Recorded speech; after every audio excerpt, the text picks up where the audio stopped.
What are the obligations that a contract of lease imposes on the parties? Let's find out.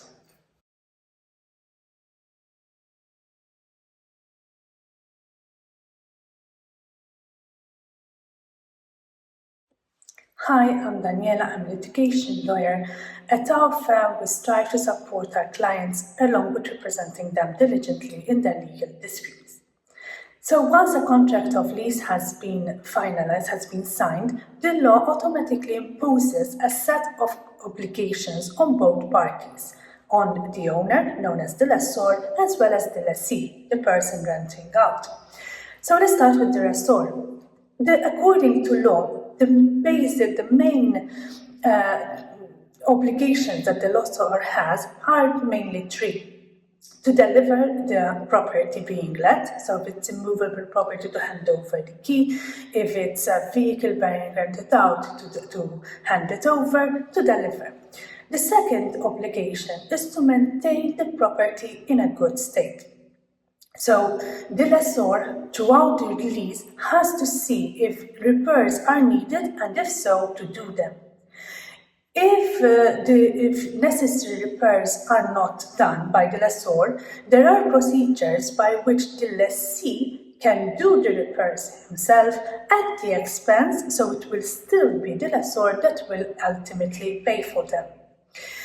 On the other hand, the lessee cannot stop the lessor from doing necessary repairs. So the lessee has to suffer an inconvenience during the term of the lease if repairs are needed. However, if the repairs being done cause the lessee if it's a property used for residence and it cannot be so used for a period of time during the repairs, then the lessee has the right to dissolve that contract of lease. This is obviously not automatic, but there are procedures and law to do so. If there is an urgent need for repairs, let's say a water leak, the lessee can, because of the urgency, can do the repairs himself. And then it will still be the lessor who will ultimately pay for them, but the lessee has to present to the lessor a report on the urgency and on the prejudice that the lessee would have suffered had he not done the repairs himself. So the lessor has the obligation to see that the property being let is good for use at all stages of the lease. The third obligation on the lessor is to guarantee the peaceful enjoyment of the property being let.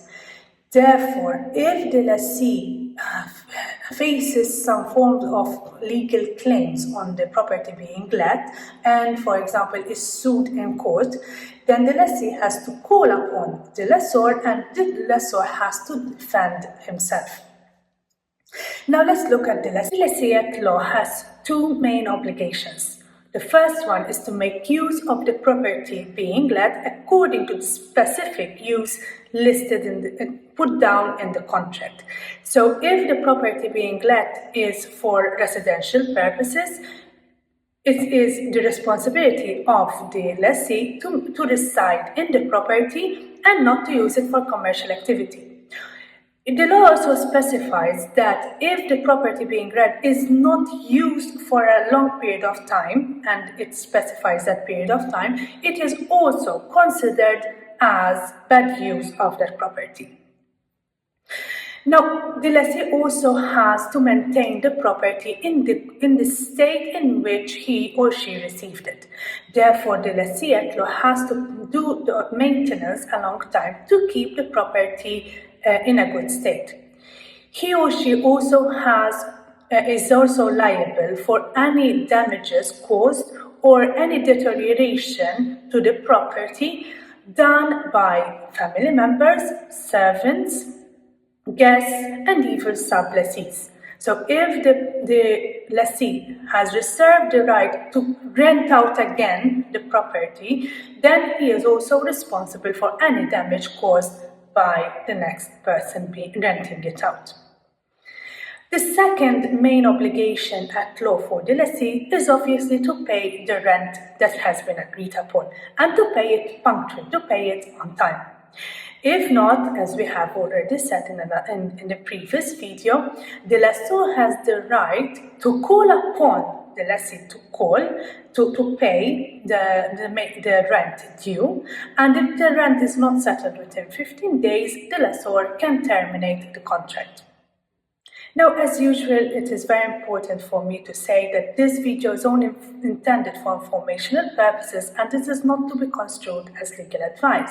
However, if you have found the information being given as useful, please do like our page and share and leave us a comment in the comment section below. Thanks for watching.